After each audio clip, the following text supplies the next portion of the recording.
This talk is heavily inspired by a reading that I stumbled upon today by the, um, for the lack of a better word, the neo-Advaitist Annette Nibley. I very strongly recommend her site, and there are several references from her site on my blog, and I'll put that in the text beneath this image. But the perfect metaphor for the unawakened state is running. We run toward our desires and we run away from our fears, or we're frozen in front of our fears. So maybe the metaphor doesn't quite work perfectly. But when there's a fear, we will run toward a desire. And if we look at our psychological sense of me, who we are, we'll see that it's largely made up of running to our desires, and that's often fueled by the emotion of hope, and either being frozen or fleeing our fears. And that's what we do our whole lives. We're running to desire and we're fleeing our fears. Even if we're aware of our fears, we're entranced by them because we are projecting that our fears are real. So the problem in so much New Age stuff, that everything is beautiful, that seen from the perspective of the unawakened state, that's merely a focus on the positive. And anytime we focus on the projected psychological positive, we are ignoring or denying the negative. One of the most extreme examples of this is one of the most negative things that's ever happened in all of history is the Holocaust, the killing of 6 million Jews, the total eradication of Yiddish culture in Europe. Now that's the negative. The positive is, and it's positive if you're sort of a middle-of-the-road modern person who identifies with their Jewishness, is without the Holocaust, there would never have been the state of Israel. Now that may have been, once again, whether that's a positive or negative, who knows? And it's a bit of a digression, but it shows a linkage of that nothing is either positive or negative. That it's all a process. But as long as we chase the positive and flee the negative, we will never awaken. Never. Because we are enraptured. We are tied to this life of running here, running there, and we run here and there because we believe our thoughts about what will make us happy. And we believe our thoughts about what will make us unhappy. We are believers. And that's the exact opposite of the awakened state. In the awakened state, we neither believe our happy thoughts, nor do we believe our negative thoughts. We don't invest our thoughts with belief. And when you stop investing your thoughts with belief of any kind, that they're good or that they're bad or that they're anything, then you're awakened, because then what's left is presence. That's what's left when we stop believing our thoughts. It's as simple as that, and you're experiencing it right now, as we speak. This presence, the most immediate element of our being, is it. We don't stay in this state because a new thought will come in and will attract our attention and we'll believe it.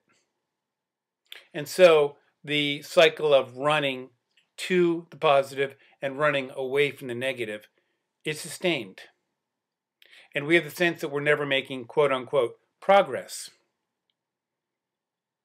The only thing to see through is the belief we invest in the positive and the negative, and our strong preference for the positive over the negative.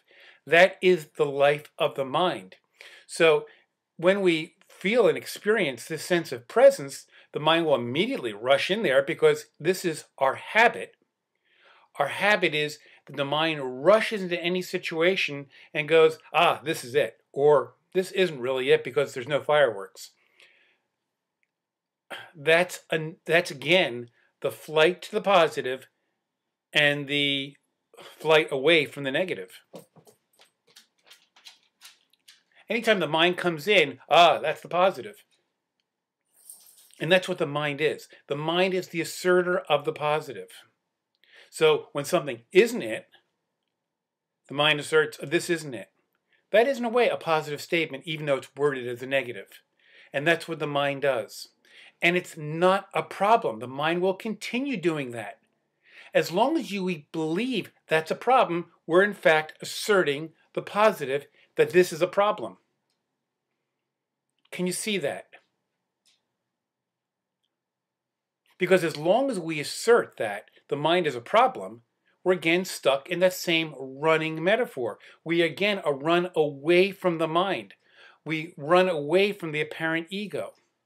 So if I were to put on the robes of a Tibetan monk, and if I were to change my name to say, I don't know, I'll just pick one miscellaneous Pema Chodron, and I spoke in a much less East Coast accent, suddenly the mind would say, that's it.